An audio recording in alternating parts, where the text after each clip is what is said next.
안녕하십니까. 저는 경륜박사의 박진수입니다. 오늘 살펴볼 경주는 광명선발 4경주와 광명특선 12경주가 되겠습니다. 먼저 4경주입니다. 7번 송대우, 6번 김영석이 점수가 높죠. 그리고 둘은 같은 비파파입니다. 그리고 나머지 5명은 파파 선수들입니다.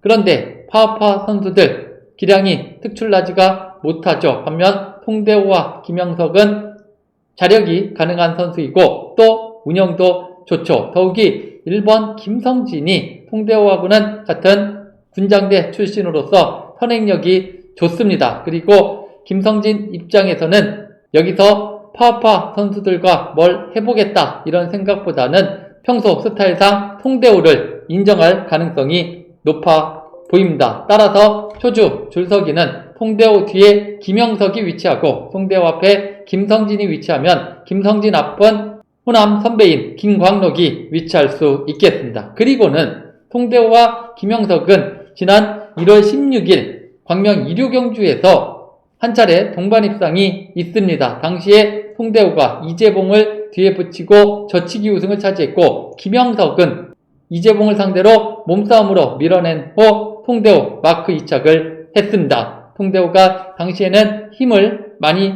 썼음에도 김영석에게 잡히지 않는 모습이고 또 김영석은 다른 신예들과 달리 선행이 좋은 편이 아니죠. 그러나 기교가 좋습니다. 다만 추입은 아주 날카로운 편은 아닙니다. 그래서 오늘 김성진이 일단 선행을 하면 그리고 송대우가 이런 김성진을 어느 시점까지는 몰아가게 된다면 아무래도 송대우가 유리하겠죠. 그리고 직선을 접어들 때 송대우가 추입을 시도할 수도 있고 백을 벗어나면서 탄력 그대로 젖히기를 쏠 수도 있습니다. 아무튼 추입을 하든 젖히기를 쏘든 김영석을 막아낼 가능성이 높겠다. 자, 그래서 일단 쌍승 76, 쌍승 76의 승부를 보겠습니다. 쌍승 76의 승부를 보도록 하겠고 쌍승은 단방으로 보도록 하고 여기에 이제 3복승 및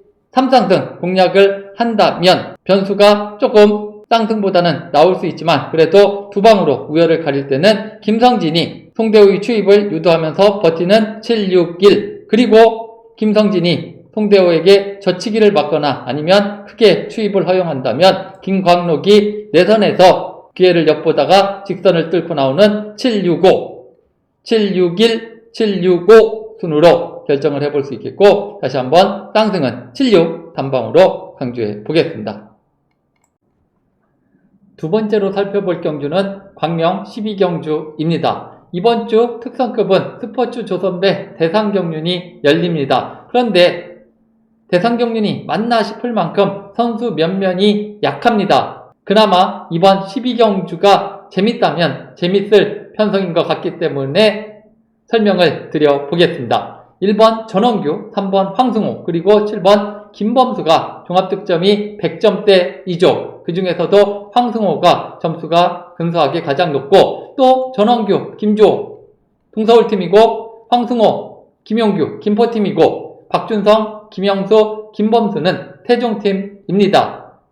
2명, 3명씩 짝을 이뤄서 경기를 할 수 있겠고 강자 중심의 전원규, 황승호, 김범수가 서로를 인정하면서 나란히 위치할 수 있겠죠. 저는 대략 초주 줄서기를 예상한다면 전원규가 황승호를 뒤에 붙이고 김범수를 앞에 세우는 줄서기를 예상해 보겠습니다. 물론 황승호 입장에서는 지난 금요일, 토요일 모두 김범수의 선행을 경험을 했기 때문에 직접 김범수를 마크하려고 할 수도 있습니다. 그런데 전원규가 지난주에 금요일에는 정재원을 막아냈고 토요일에는 정정규를 막아내면서 그대로 힘쓰면서 우승을 차지했죠. 그리고 오늘 대상경륜 예선전이기 때문에 3차간에 진입을 하면 무조건 준결승 진출을 합니다. 그리고 타착을 해도 점수가 높은 선수는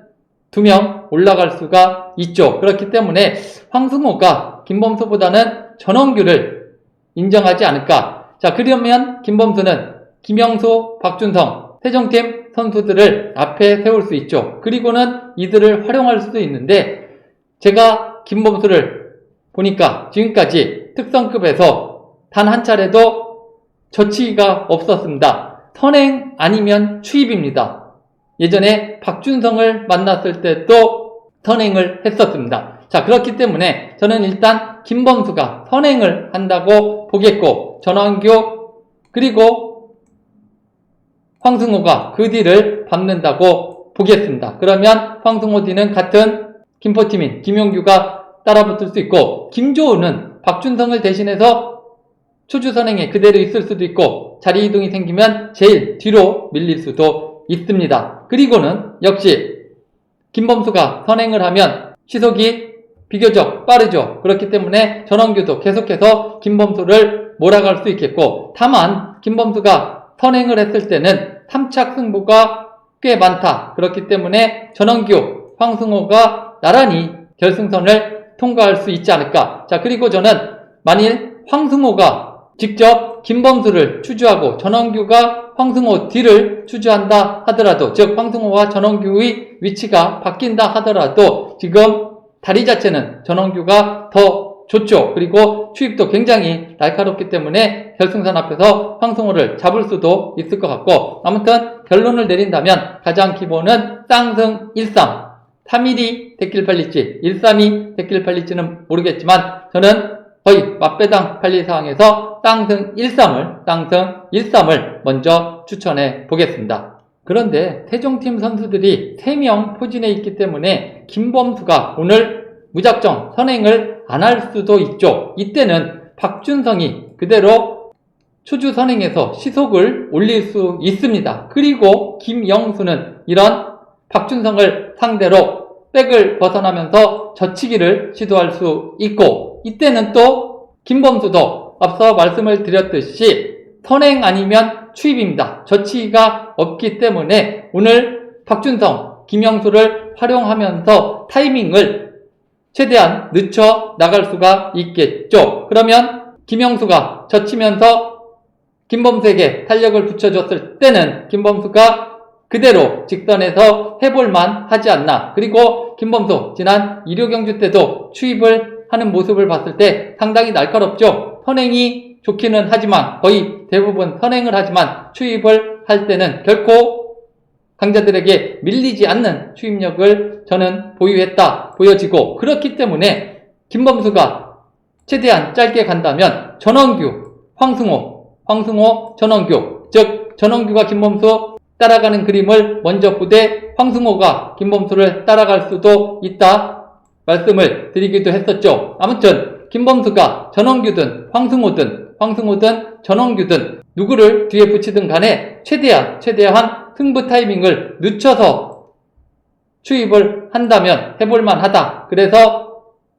배당을 노릴 때는 7-1-7-3, 아예 쌍승을 7-1-7-3으로 김범수는 뭐 아니면 도일 수 있기 때문에 7-1-7-3으로 이변을 체크해 볼 수가 있겠고, 김범수가 오늘도 무대포적인 선행을 했을 때는 저는 쌍승 1-3을 가장 기본으로 먼저 추천을 하겠습니다. 이상 박준수였습니다.